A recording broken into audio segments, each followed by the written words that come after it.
रत्नागिरीच्या चिपळूणमध्ये मात्र एक विचित्र अपघात घडलाय। पिकअप मधील लोखंडी पोल थेट चारचाकीत शिरलाय। सुदैवानं चालक थोडक्यात बचावलेला आहे। महावितरणचे हे लोखंडी पोल पिकअप मधून नेले जात होते। त्याच वेळी पिकअपनं अचानक ब्रेक लावले आणि त्यामुळे मागून येणाऱ्या चारचाकीमध्ये हे लोखंडी पोल आर पार घुसले। सुदैवानं या अपघातात कोणतीही जीवितहानी झालेली नाहीये। अधिक अपडेट घेऊयात आपले प्रतिनिधी योगेश बंडागळे यांच्याकडून। योगेश, नेमकं काय घडलंय? नक्कीच सकाळी 9 वाजण्याच्या दरम्यान हा मुंबई गोवा महामार्गावरील चिपळूणमधील जो पाक भाग आहे त्या ठिकाणी हा अपघात घडलाय।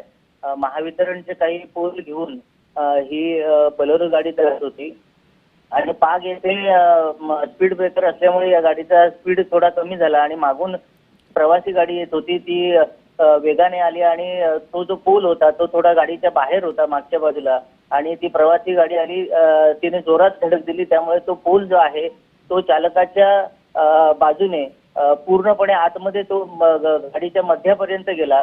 सुदैवानं हा अपघात जरी विचित्र असला, गंभीर असला तरी जीवितहानी झालेली नाही। मात्र या अपघाताचं स्वरूप गंभीर आहे।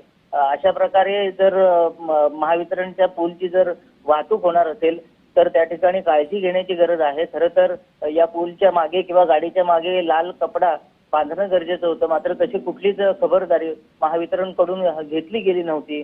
त्यामुळे हा अपघात घडलाय। मात्र सुदैवानं यामध्ये कोणतीही जीवितहानी झालेली नाही। जी, निश्चितच योगेश, धन्यवाद आपण दिलेल्या या अपडेट संदर्भात।